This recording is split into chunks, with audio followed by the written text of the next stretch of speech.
Action. Action. Ready? Oh, I have to sit on a cushion. Yeah, go on. Sorry, as a toddler, I need the height. Hi, we're Joel and Lia. And today we're talking about American families versus British families and how very different they are. They're so different, guys. We often think, what would we be like if we were raised in America? I actually think I would be Nia Vardalos, the writer of My Big Fat Greek Wedding. Wow, you would be Joel, her. just imagine, I'm like, if I was only born there, I would be that successful. I'd be her. I would be that successful. Yeah, I'd be Zac Efron if I was born in America. I just would. How many times do you get told you look like Zac Efron? All the time. A lot. A lot. A lot. A lot, a lot. So that's what we'd be like. Yeah. End of the video. Yeah. No, thanks for watching. I think I'd be confident. Yeah. I think I'd be not that Americans annoying. I think personally I'd be annoying because I think Americans are very good at building your confidence. Yeah. And I don't need any more of that. I think you'd do like your weight, say you've done your weight loss journey, which you've done. I think you'd then be so inspired by your own weight loss journey that you'd be like, I'm going to train others. Yeah, I'd become a PT. You'd be a PT. Yeah. You'd sell your course online. Yeah. You know, no shame. You know, undercover millionaire and all that. Yeah. And like, you'd go on TV shows and then like a week later, I'm a billionaire. Yeah. Yeah, literally, that would be me. No, Yeah. I would be like on, like one of the dragons on the Dragon's Den then as well. And I'd be like, I turned my humble business into a seven-figure business. Anyway, yeah, no, I think so, 100%. Yeah. But I think fundamentally, what we're touching on here is the difference in ideas and the difference in upbringing you get if you're from an American family, if you're from a British family. From our British perspective, from which is obviously limited. Humble perspective. So please, as always, correct us below in the comments. Yeah. If you disagree with what we say, leave the comment down below. Yeah. I just think American mums are like, you can reach for the stars, you can do anything. In fact, I actually think our own mums as well are a bit like, reach for the stars, you two. Yeah, they are. So maybe they're very, quite non-British in a way. Yeah. Because they've not been like, you're not going to amount to nothing, you're a piece of shit. I feel like lots of my British friends have often, some of them have wanted to be actors since they were younger, but they're like, oh, my parents wouldn't let me study that. They said, like, it won't lead anywhere. And my parents have never been like that. I know yours haven't. Yeah. And so I wonder if it feels like it's a British trait to be like, oh, don't do the arts, like go into science or being a lawyer. Yeah. Or whatever. No, for sure. Water break. Water break. Hydrate. Hydrate before you dehydrate. Oh.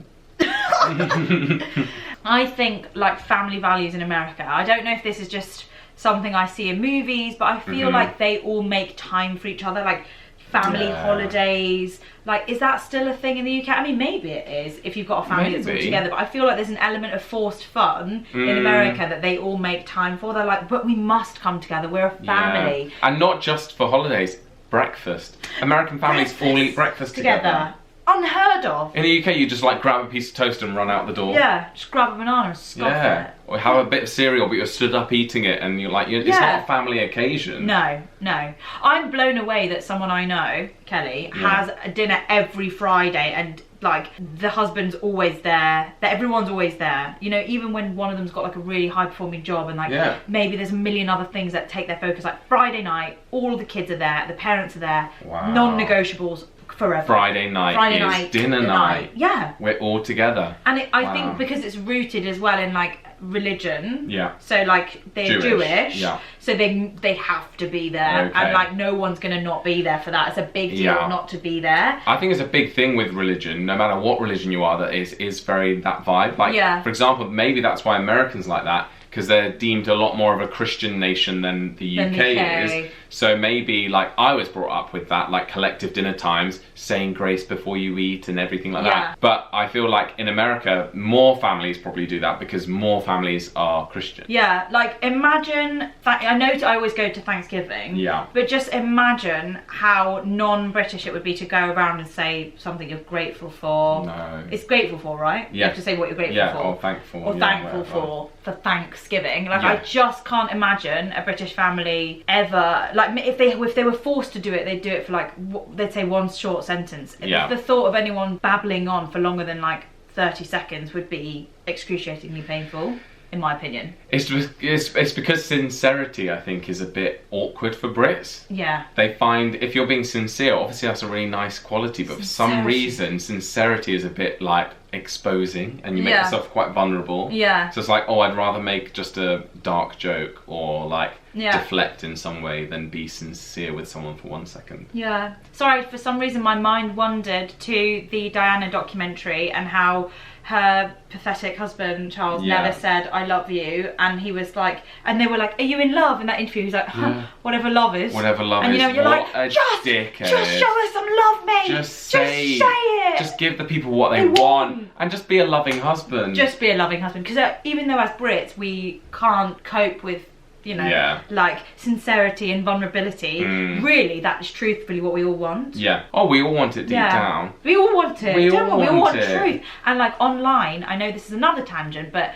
I think young people had to vote of what they most look for in, like, say, online creators or YouTubers, and they voted for truth. Honesty is their top priority. Oh, wow. Over everything else. Isn't that funny? That's why Brits don't watch us. No. Or Americans. Americans do. Yeah. Yeah, no, I don't know. I think you're right though, it's that weird, it sounds like a contradiction. It's like, gosh, that's a dirty chair. Sorry, I've just seen the chair in our hotel room.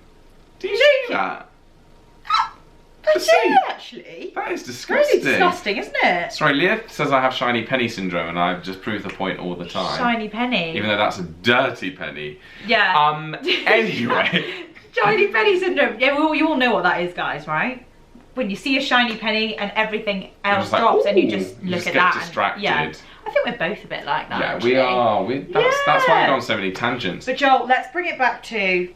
Let's think about it. Let's think. I think Brits want sincerity, but they struggle with it. Whereas Americans are open. They're like, "Hey, buddy, I'm gonna give you a compliment because I think you deserve it." Yeah. Whereas Brits will be like, "Oh, I should probably give you a compliment because I should." Yeah. And when we were talking about kids, we've said this before. Once when we were in America, there was the cutest kid, and he was just so precocious. Is that the word? I think so. Like, he was just very intelligent and just very. He was only like 5 years old, could barely speak, but he was like saying really thoughtful things. Yeah, really thoughtful, fully formed sentences, great grammar. Yeah. Anyway, he was like one of those kid geniuses, and you're like, he was both adorable and smart. Yeah. And we both sort of looked at each on the tube and we were like, no, that's literally the way the kids are here, isn't it? Yeah. Like, they're just wonderful. They're just clever. British kids on the would just be on their iPad. Just like iPad kids. iPad kids, yeah. Yeah. Are you going to have iPad kids? Probably, yeah. Same, if it shuts them up, just like take it. Shut them up, just put them on the iPad. Yeah. Parents are so ashamed of iPad kids.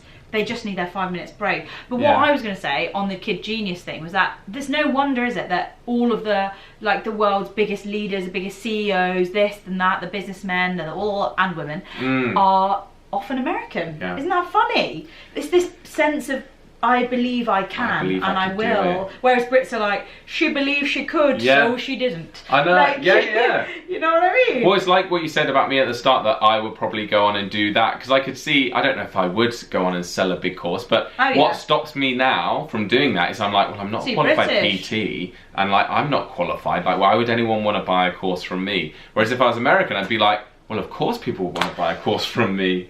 I'm an expert. If you're American, you'd be like, you go to sleep like blowing smoke up your own arse. But in a good way. I'm not saying this in a bad way. I think it's the confidence that I think is amazing with Americans. It's like the inner voice that goes on in their head is not negative. No. Like their inner voice is like almost like a godsend, being like, you are capable of anything. Yeah. You can achieve your dreams. Nothing's ever going to stop. Yeah. There'll never be an obstacle that you can't face. And you're just like, oh my gosh, someone will hate it and someone will write a horrible Amazon review and I can't bear it. Yeah, exactly. Yeah. And also that stands to reason why American politicians always bang on about the America being the greatest country on earth, or God bless America, as if America is better than everyone else, which of course it isn't. But again, everything is about confidence and giving the people confidence that you are in the best hands. Words are power, aren't they? Yeah. And like if you say words that are like that, they'll become into fruition. Yeah. Like if you said for the rest of your life, Joel and Lia is the biggest YouTube channel on the planet. One day it probably would be. Because you believe it so much that you're like, I truly, wholeheartedly believe that the deluded people do best in this world. I think so too. Yeah. They're just deluded. I know. But in a good way. I can't let myself be deluded because I'm too British. Yeah. Because I'm born here. And if the line here for having a reasonable, like, you're not deluded and equally you're not like super ambitious. If the normal line is here, I think Americans are like here and Brits are here. Like there. So it's like, maybe if a happier world would be if we both just evened out. Like, they need to take a leaf out of that person's book, and we need to take a leaf out of theirs. Yeah, Brits can learn from Americans, and Americans can learn from Brits, and let's just even out and not be too confident, but also not be down on yourselves. Like, you know when they used to do like exchange programs? Yeah. Like, imagine if there was a thing in place where almost all American families had to do a swap with UK families. Yeah. I know the numbers wise it would never work because America's so big. Yeah. But like, if they had to spend like a long period of time here, and we had to spend a long period of time there, I wonder how it would change young people and attitudes. And like, as a social experiment, I would find that so interesting. Because I'd be like, did you used to watch Wife Swap USA? You bet I did. Yeah. Amazing. The bacon guy. The bacon. He's the most bacon famous. is good for me. One thing I found interesting was that some of them, maybe it was mainly in the South, the mums and dads wanted their children, their own kids, to call them ma'am or sir. I'm like, ma'am. What? Sir. You're my mum, I'm not calling you ma'am. You're my dad, why am I calling you sir? You're dad. Your dad, yeah. You're not sir. You're not sir. No sirree. No sirree. No sirree. Oh my gosh, is that where it comes from? Maybe. I'm not wanting to call your dad sir. Yeah. No sirree. No sirree, dad.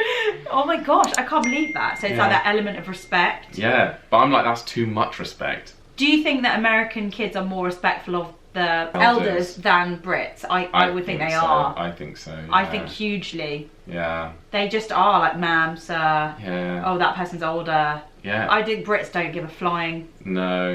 Just because you're older does not... We've said this before, years ago, I think, because they bring back memories. Yeah. But just because you're older does not mean you deserve respect. Everyone deserves respect. Yeah, You know what I mean? I remember you saying that. I remember being like, ooh, that's going to trigger. But it's true, because why have we defined age as being like, you should respect me because I'm older? Well, you should respect me because I've got brown hair. Like, that's ridiculous. So your point is that you can't put an age on experience or knowledge. No. Or and so also, because that's assuming a 50-year-old has more experience than a 25-year-old. Maybe that's true in some areas, but it's not true. What if that 25-year-old is a computer whiz and that 50-year-old doesn't know how to use a computer? Yeah. Then surely it needs to be flipped the other way. So I just think you can't say flat out age is the sign of where respect is given. But in so many cultures it's laid out that way. Yeah. You respect that person, they're older than you. Yeah. So it would be like, that's like a huge undoing that would need to happen. Yeah. How would that even... Luckily it's already unlocked in me. I think you're right in many ways, because you're going, oh, you know what, like, you're saying we can all learn something from everyone. Yeah. You're not saying that that person just knows more because they're older. And I'm not saying old people don't deserve respect, or older people. Of course, they do. But just as much as anyone else. Yeah. As soon as I pop a baby out, ma'am and sir. Ma'am and sir for that baby. But yeah, I think that was a good chat about American families and values. And I know we went on a lot of tangents there, guys, but that's Joel and Lia. Yeah. Subscribe for tangents. Welcome. And if you want even more tangents, we have memberships where for 99 cents a month you get extra videos. For just 99 cents. Yeah. Less than the cost of this water. Yeah. Less than the cost of this little notepad. With our ideas in. Yeah. This notepad, this delusional notepad that's going to take us all the way to... Where's it going to fly? Hollywood. Hollywood. Right, guys, 99 cents. Over and out, guys. Thanks so much for watching. We'll see you in the next one. Bye. Bye.